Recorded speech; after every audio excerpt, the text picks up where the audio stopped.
कहानी शुरू करने से पहले अगर आपने हमारे चैनल को सब्सक्राइब नहीं किया तो सब्सक्राइब कर लीजिए और बेल आइकन दबा दीजिए। इस फिल्म की शुरुआत होती है लुलू से। वो अपने दोस्त से कहती है कि वो पाब्लो को बहुत पसंद करती है। उसकी दोस्त बोलती है कि वो कभी भी पाब्लो को पा नहीं पाएगी। इस पर लुलू उससे नाराज़ होकर चली जाती है। लुलू जब घर आती है तब वो पाब्लो को देखती है। यहाँ पाब्लो उसे एक कॉन्सर्ट में ले जाने के लिए ऑफ़र करता है। कॉन्सर्ट के बाद पाब्लो लुलू को अपने माँ के वर्कशॉप में ले जाता है। यहाँ वो मौका पाकर उसे सेड्यूस करने की कोशिश करता है। लुलू कहती है कि उसे बहुत प्यार करती है। इसके बाद पाब्लो यहाँ लुलू के प्राइवेट पार्ट्स को शेव करता है। लुलू इस पर बड़ी खुश होती है। इसके बाद दोनों यहाँ इंटीमेट होते हैं। इन सब के बाद हमें दिखाया जाता है कि पाब्लो अब यूएस जा रहा है। लुलू अक्सर उसे मिस करती है। कुछ दिनों बाद यूएस से पाब्लो अपनी एक फ़ोटो भेजता है।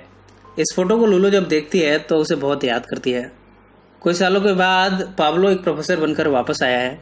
वो आते ही लुलू को देखकर उसे प्रपोज कर देता है। इसके बाद दोनों इंटीमेट होते हैं और यहाँ पाब्लो उसे कहता है कि उसे शादी करना चाहता है। इस तरह इन दोनों ने शादी कर ली है। शादी के बाद इन दोनों की दोस्ती एक ट्रांसजेंडर प्रोस्टिट्यूट एली से होती है। एली भी इनके साथ घुलने मिलने लगती है। लुलू की फ्रेंड एक दिन पार्टी थ्रो करती है। इस पार्टी में लुलू का भाई मार्सेलो भी है। वो जब अपनी बहन को देखता है तो काफ़ी आकर्षित होता है। वो पाब्लो से कहता है कि उसे अपनी बहन बहुत पसंद है, पर उसका ये बैड लक है कि लुलू उसकी बहन है। इसके बाद हमें दिखाया जाता है कि पाब्लो लुलू की आंखों में पट्टी बांधता है। वो उसे इंटीमेट होने से पहले यहाँ पर मार्सेलो को बुलाता है। इसके बाद मार्सेलो पाब्लो मिलकर लुलू के साथ इंटीमेट होते हैं।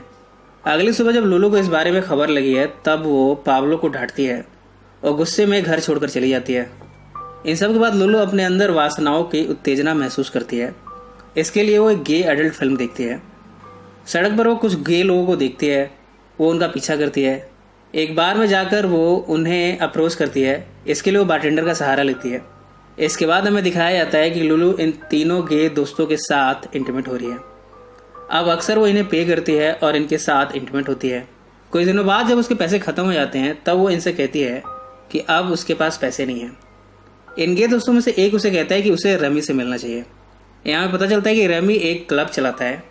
लुलू रमी से मिलने उसे क्लब में जाती है। यहाँ रमी कहता है कि उसे जो चाहिए उसे मिल जाएगा। यहाँ पर हम देखते हैं कि एली भी इस क्लब में है। वो जब लुलू को देखती है तब वो काफ़ी गुस्सा होती है और लुलू से मिलकर उसे मना करती है कि उसे रमी से दूर रहना चाहिए, पर लुलू बिल्कुल नहीं मानती। इस बारे में एली पाब्लो को मिलकर भी बताती है। पाब्लो कहता है कि उसे हर एक चीज़ की खबर चाहिए। इसके बाद हम देखते हैं कि रमी के कहने पर लुलू एक क्लब के अंदर जाती है। यहाँ पर जिमी है जिसके साथ वो पास्ट में इंटीमेट हो चुकी है। जिमी और उसके साथी यहाँ पर लुलू के साथ इंटीमेट होते हैं। वो उसे रस्सियों से बांधते हैं और यहाँ पर बड़े हिंसात्मक तरीके से उसके साथ ज़बरदस्ती करते हैं। लुलू यहाँ हेल्प के लिए चिल्लाती है। उसे बचाने के लिए एली पाब्लो के पास जाती है। पाब्लो कहता है कि उससे इन सब से अब कोई लेना देना नहीं है। एली दौड़ते हुए क्लब के एंट्री पर जाती है। यहाँ रिसेप्शनिस्ट से उसकी बहसबाजी होती है। रिसेप्शनिस्ट कहती है कि उसे अंदर नहीं जाने देगी। इधर जिमी को जब इस बारे में पता चलता है तब वो रिसेप्शन पर आता है। यहाँ वो एली को मारना चाहता है। इसमें वो इतना ज़्यादा नशे में है कि वो गुस्से में गलती से एली को मार देता है। इधर हम देखते हैं कि पाब्लो ने पुलिस को फ़ोन लगाया है। पुलिस आती है और इन सबको अरेस्ट कर लेती है। पाब्लो आकर यहाँ पर लुलू को बचाता है। लुलू पाब्लो से अपने किए की माफ़ी मांगती है और ये फिल्म यहीं समाप्त हो जाती है।